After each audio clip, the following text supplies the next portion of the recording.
आप एक ऐसी जगह मना रहे हैं जिसे भारत के इतिहास में एक बड़े फ्रॉड के नाम से जाना जाता है और कहा जाता है कि यह भूमि गंगा जमुना तहजीब है। ये गंगा भी हमारी है और जमुना भी हमारी है और तहजीब किसकी आज तक पता नहीं चला। इसलिए उमेश जी और उनकी टीम को मुबारकबाद। और इस डाइस पर आपके शहर की मेयर बैठी हैं। आप जानते हैं कि मैं सत्ताओं से बहुत दूर रहता हूं, लेकिन मुझे इस बात की खुशी है कि आपके शहर की मेयर में वो बहादुरी है, वो साहस है कि वो मेरे भाषण के पहले उठ के नहीं गई।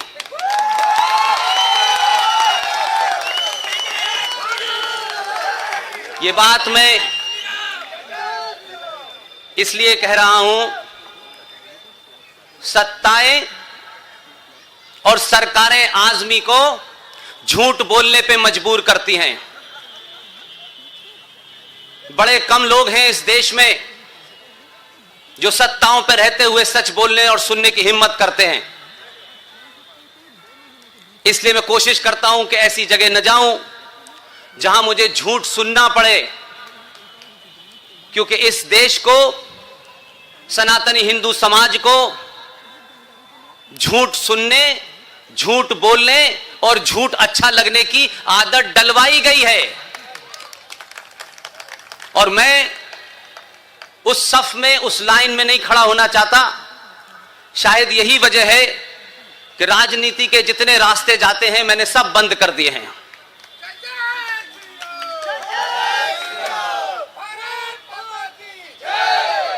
छत्रपति शिवाजी महाराज के इस जयंती समारोह में छत्रपति शिवाजी महाराज क्या थे, उन्होंने क्या क्या किया, वो इतिहास में भी दर्ज है। मुझसे पहले कुछ पूर्व वक्ताओं ने कुछ बातें कही, उन्हें करेक्ट कर देना चाहता हूं। इसलिए यह कहा गया कि शिवाजी महाराज सेकुलर थे।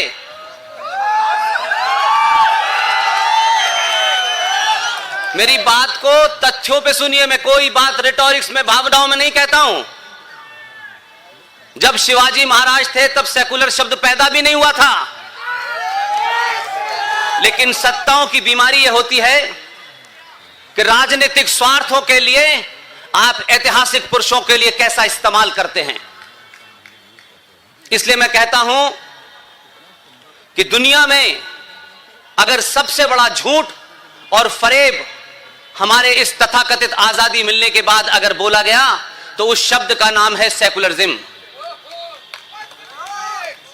इस सेकुलरिज्म की परिभाषा मुझे बताई गई कि भारत का जो संविधान है उसमें भी यह प्रेरणा शिवाजी जी से आई। मैं ढूंढने की कोशिश कर रहा हूं। मैंने 3-4 साल पहले अपने नौकरी को छोड़ा और यह राजनीतिक लेवल पे सत्ताओं को खुश करने के लिए, जो आप जब झूठ बोलते हैं तो आपके निजी स्वार्थ पूरे होते हैं लेकिन राष्ट्र का स्वार्थ समाप्त हो जाता है। मेरे लिए राष्ट्र बहुत बड़ा है, किसी का निजी स्वार्थ बिल्कुल भी कोई बड़ा नहीं है, वो कोई कितना भी बड़ा हो। इसलिए सेकुलर शब्द यूरोप की कल्पना से आया।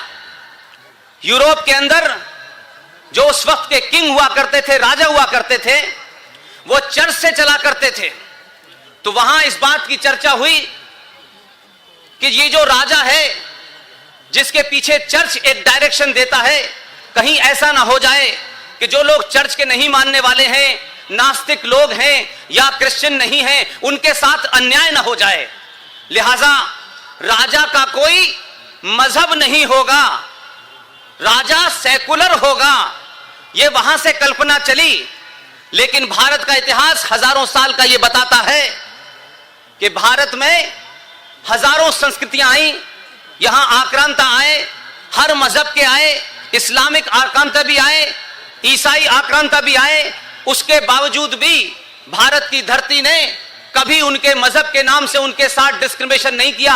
यहां के समाज में, यहां के समाज की रगों के अंदर सेकुलरिज्म बहुत पहले से बहता है, जब दुनिया को सेकुलरिज्म की कोई कल्पना भी नहीं थी। लिहाजा आज इस जयंती पर जो भी युवा यहां मौजूद हैं, विश्वविद्यालय में हैं, छात्र हैं, उनकी बड़ी जिम्मेदारी है कि जो झूठ और पाखंड आपके साथ किया गया है, आप सिर्फ इतना ही करें कि छत्रपति शिवाजी महाराज को पढ़ते वक्त यह मान के चलें कि 712 में राजा दाहिर के बाद अगर कोई हिंदू राजा आया था, उसका नाम था छत्रपति महाराज शिवाजी। इसलिए उसको किसी रंग में और राजनीतिक स्वार्थ के लिए उसके ऊपर नए नए कपड़े न पहनाएं।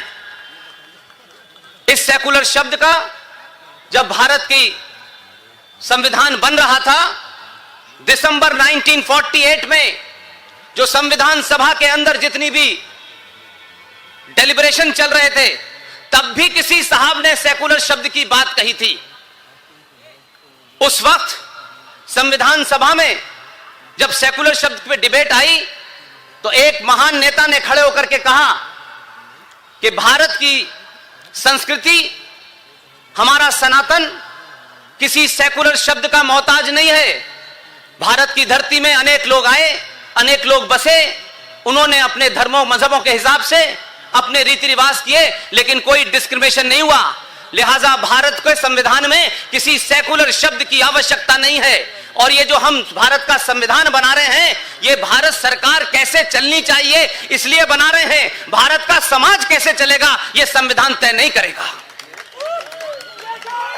इस डिबेट के बाद जो ओरिजिनल संविधान है, जिसको छुपाया गया, जिसको मिटाया गया, जिसको फाड़ के उसमें से कुछ पन्ने निकाल दिए गए, उस संविधान को, जो बाबा साहब अंबेडकर का संविधान था, उसे सन 1976 में कुछ राजनीतिक स्वार्थियों ने, सत्ता के लोभियों ने, और उस वक्त अपनी सत्ता को बीच में बनाए रखने के लिए कुछ लोगों का उन्हें वोट चाहिए था।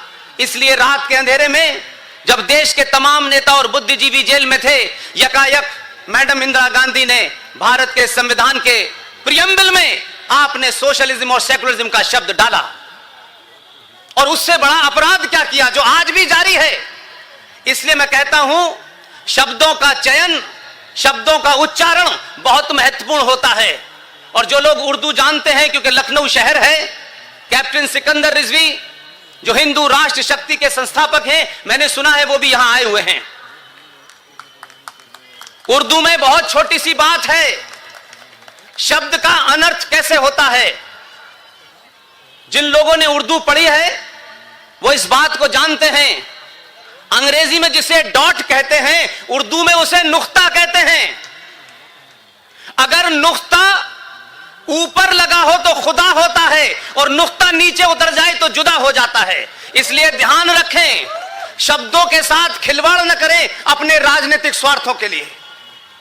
76 में सेकुलर शब्द आया, उसका ट्रांसलेशन किया गया। उस वक्त के सबसे बड़े विद्वान जनाब एलएम सिंघवी साहब बहुत बड़े विद्वान थे, उनसे कहा गया कि सेकुलर शब्द का आप ट्रांसलेशन करें। मैडम इंदिरा गांधी ने यह काम उन्हें सौंपा। तमाम दुनिया भर की डिक्शनरी पढ़ने के बाद उन्होंने कहा, सेकुलर शब्द का हिंदी में अगर कोई ट्रांसलेशन है तो पंथ निरपेक्ष होगा, धर्मनिरपेक्ष नहीं हो सकता। लेकिन हमें और राजनीतिक शक्तियों को और पार्टियों को और विचारधाराओं को अपने स्वार्थ के लिए झूठे नारे गढ़ने का बड़ा शौक है। और एक समय था जब लोग राजनीतिक लोगों की तरफ ही देखते थे और ये मानते थे कि राजनीतिक लोग जो बोलते हैं अच्छा और बहुत महान बात बोलते होंगे। लेकिन हुआ ये कि मैडम इंदिरा गांधी इस बात के लिए तैयार नहीं हुई और उन्होंने उसका ट्रांसलेशन धर्मनिरपेक्ष करवाया। और एलएम सिंघवी साहब ने अपनी किताब में लिखा कि मैडम इंदिरा गांधी, अगर भारत धर्मनिरपेक्ष हो गया तो हाहाकार मच जाएगा, अनार्की मच जाएगी। राजा का धर्म होता है, राजा का मजहब नहीं होता। लिहाजा धर्म और मजहब में जमीन आसमान का फर्क है। इसीलिए हमारे यहां कहा जाता है सारे धर्म बराबर हैं। यह सबसे बड़ा तीसरा झूठ है। धर्म सिर्फ एक ही है। हजारों हजारों साल से, जब से ये सृष्टि उत्पत्ति में आई है, ये कायनात, ये यूनिवर्स आई है, तब से लेकर के आज तक, और हजारों साल जब तक पता नहीं कब तक ये धरती रहेगी, तब तक एक ही धर्म था, एक ही है, एक ही रहेगा, जिसे सत्य सनातन कहते हैं, वही एक धर्म है। मजहब और धर्म का फर्क समझिए। हमारे संस्कारों में धर्म दायित्व को और ड्यूटी को कहते हैं। एक पिता का पुत्र के प्रति क्या धर्म होना चाहिए, एक पत्नी का पति के प्रति क्या धर्म होना चाहिए, एक बेटी का मां के प्रति क्या धर्म होना चाहिए, इसे धर्म कहा जाता है। मंत्रों का उच्चारण और घंटा बजाना धर्म नहीं होता। लिहाजा हमें कंफ्यूज किया गया। जितने भी मजहब हैं, दुनिया में जितने मजहब हैं, उनकी कोई किताब है, उनका कोई पैगंबर है, वो किताब कभी पैदा हुई है, वो पैगंबर कभी पैदा हुआ है। इसलिए मैं बार बार एक बात कहता हूं कि सनातन का न कोई किताब है, न वो पैदा हुआ है, और जो कभी पैदा नहीं होता वो मर नहीं सकता। जो किताबें पैदा हुई हैं, जो पैगंबर पैदा हुए हैं, उनकी कोई ना कोई डेट होगी जब वो समाप्त होंगे। अकबर ने भी एक मजहब चलाया था, पता चला कहां है, वो दीन के इलाही के पास पहुंच गया। इसलिए धर्म और मजहब में फर्क करना सीखें। इसलिए मैं बात कहता हूं कि आज 2021 के दौर में भारत के युवा के पास एक ऐसा हथियार है कि आप कितना भी पाखंड और झूठ बोलेंगे, आप डाइस से उतर के नीचे जाएंगे, इससे पहले वो युवा बता देगा कि ये जो आदमी बोल रहा था क्या सच था क्या गलत था। 5 मिनट में उसके पास सारी चीजें आ जाएंगी। इसलिए आज के युवा को झूठ और भटकाया नहीं जा सकता। मैं मानता हूं कि आज के युवा इसी कारण से दुनिया में जो उथल पुथल है, अमेरिका में जो उथल पुथल है, दुनिया के तमाम देशों के अंदर जो कोताहल मचा हुआ है, उसके पीछे एक ही बड़ा कारण है कि आज संचार क्रांति ने दुनिया को बहुत छोटा कर दिया है।